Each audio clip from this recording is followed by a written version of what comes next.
guys, gumawa ako ng cashew butter, homemade, walang halong chemical. So, ilagay natin ito dahan-dahan siya. Ito yung machine namin.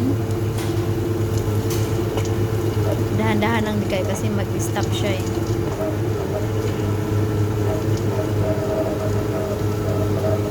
Yan na yan. Hanggang maging smooth po yan. Bukas po yan, maging smooth na po yan.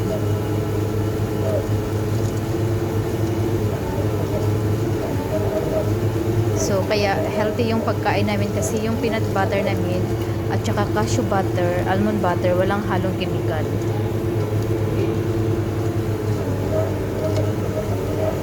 Ito na guys, yung cashew butter namin. Smooth na siya.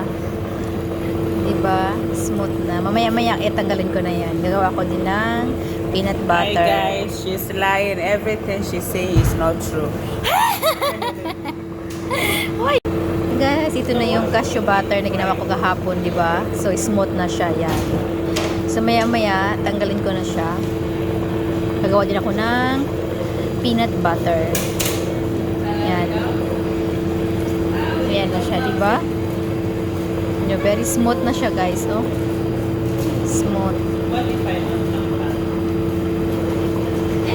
Ayan, guys, nag-toast ako ng peanut. Siguro 6 na tray yan ang ginawa ko.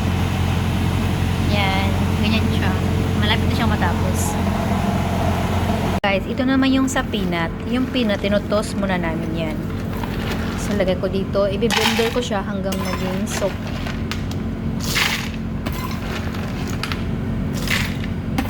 So, bago ko siya ilagay sa machine.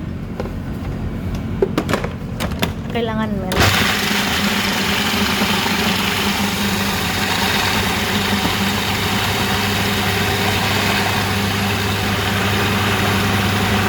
ito na siya guys.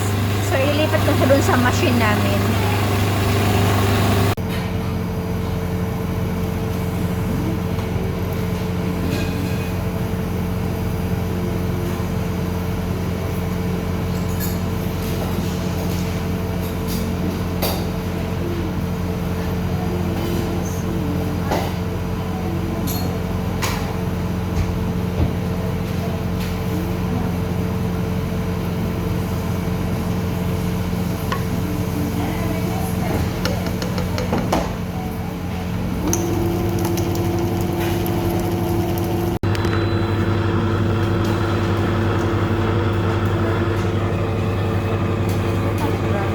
Guys, ito na siya. Very smooth na ang peanut butter.